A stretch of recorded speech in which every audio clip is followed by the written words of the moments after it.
BPSC ने भी legal notice दे दिए। कोई इसका मतलब ही नहीं। घबरा गए हैं प्रशांत किशोर? आपको मैं घबराया हुआ दिख रहा हूँ, यहीं बैठा हुआ हूँ, एफआईआर है, पुलिस आके पकड़ नहीं रही है। ऐसे तो लोग कह रहे बिहार सरकार में भ्रष्टाचार है, तो बिहार सरकार हमको लीगल नोटिस भेज देगी।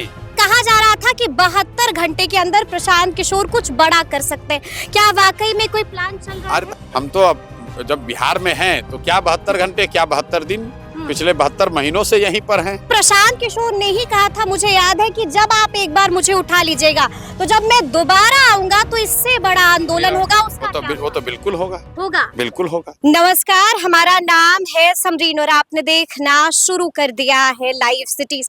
देखिए, आज 13 तारीख है, यानी कि आज जनसुराज के सूत्रधार प्रशांत किशोर के आमरण अनशन का 12वां दिन है। हमने आपको वो भी खबर दिखाई है कि किस तरह से शेखपुरा हाउस में बड़ी मीटिंग होती है और बीते दिन क्या कुछ हुआ था वो भी खबर आपको सबसे पहले लाइव सिटीज ने दिखाई थी। तो देखिए, इन तमाम मुद्दों को लेकर अभी हमने भी एक्सक्लूसिव बातचीत की है प्रशांत किशोर से। क्या कुछ बता रहे हैं जनसुराज के सूत्रधार प्रशांत किशोर, सबसे पहले आप उनको सुनिए। देखिए, इस वक्त हमसे बातचीत करने के लिए जनसुराज के सूत्रधार प्रशांत किशोर जी हैं। आप तबीयत कैसी है आपकी? ठीक है, अभी तक तो ठीक है। आमरण अनशन कब तोड़ रहे हैं प्रशांत किशोर? जिद कब छोड़ेंगे? नहीं, जिद नहीं है, एक तरह से शुद्धिकरण भी है। बिहार में जो व्यवस्था है, जो अन्याय है, उसके खिलाफ आप ये समझ लीजिए कि इस शुद्धिकरण के यज्ञ में मेरी आहुति है। 10-15 दिन भूखे रह के अगर वो होता है तो अच्छी बात है। कुछ हमारा भी अपना शुद्धिकरण हो रहा है। बहुत लोग जो आज व्यवस्था में बैठे हुए हैं, इनको आगे बढ़ाने में हमने कंधा लगाया है, तो प्रायश्चित भी हो रहा है। लेकिन राज्यपाल ने भी पहल कर दी है, काफी चिंतित है राज्यपाल भी और अभ्यर्थी भी चिंतित है आपकी सेहत मैं व्यक्तिगत तौर पर उनका आभारी हूं, और बिहार के नागरिक होने के नाते भी, कि आप यहाँ के मुखिया हैं व्यवस्था के, और अगर आपने इस बात का संज्ञान लिया है, बच्चों के दर्द को समझा है, उनसे मिलने की बात कही है, तो इसके लिए हम लोग सब आपके शुक्रगुजार हैं। आप इसको देखिए, बच्चे कुछ ऐसा नहीं मांग रहे हैं जो कि न किया जा सके। बच्चे सिर्फ एक मुलाकात मांग रहे हैं। बच्चे ये कह रहे हैं कि जो हम लोग कह रहे हैं कि अनियमितता हुई है, कम से कम उसकी एक जांच करा लीजिए। जांच अपने अफसरों से करा लीजिए, अपनी व्यवस्था से करा लीजिए। अगर बच्चों की बात में दम नहीं है तो उसको खारिज कर दीजिए, लेकिन जांच नहीं कराना, बच्चों से मिलना नहीं, मुझे लगता है कि ये लोकतांत्रिक मर्यादाओं के खिलाफ है। वो नहीं करना चाहिए, लेकिन सरकार की भी अपनी जिद है।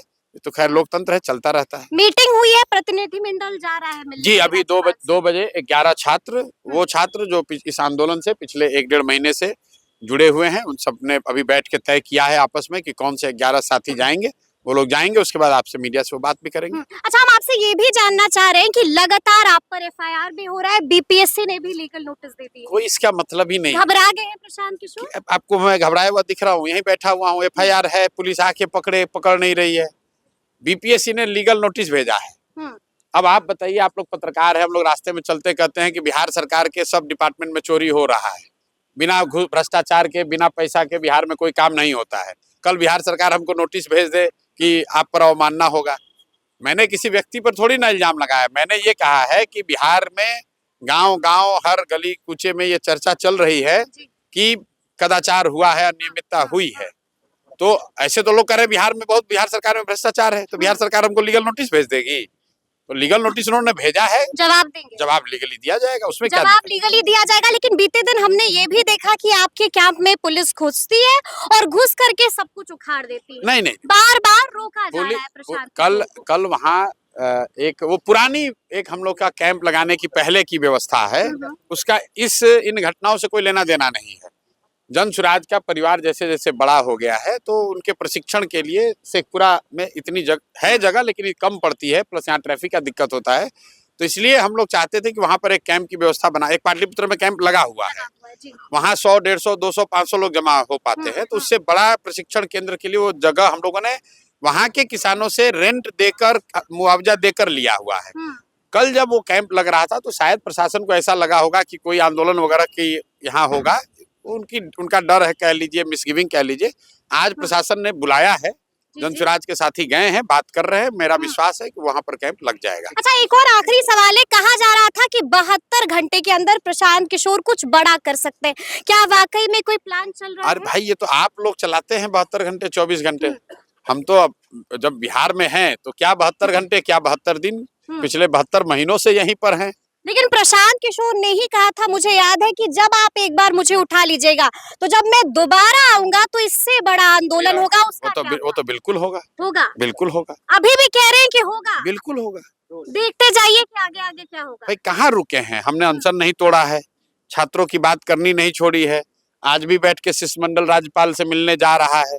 लीगली हम लोग केस किए हुए हैं, 15 तारीख को कोर्ट में सुनवाई होनी है, तो मैंने मुद्दे को छोड़ा कहाँ है। तो सुना आपने प्रशांत किशोर ने क्या कुछ कहा है, साफ साफ कह दिया है कि हमारा रण जारी है, हमारा सत्याग्रह जारी है और हम पीछे हटने वाले नहीं है। तो अब देखना होगा कि आगे आगे क्या कुछ होता है। तो फिर ये पूरी वीडियो, ये पूरी बातचीत आपको कैसी लगी है, कमेंट करके हमें जरूर बताइएगा। तो ऐसे तमाम अपडेट्स के लिए बिल्कुल ऐसे ही हमारे साथ बने रहिएगा और देखते रहिएगा लाइव सिटीज। बहुत शुक्रिया।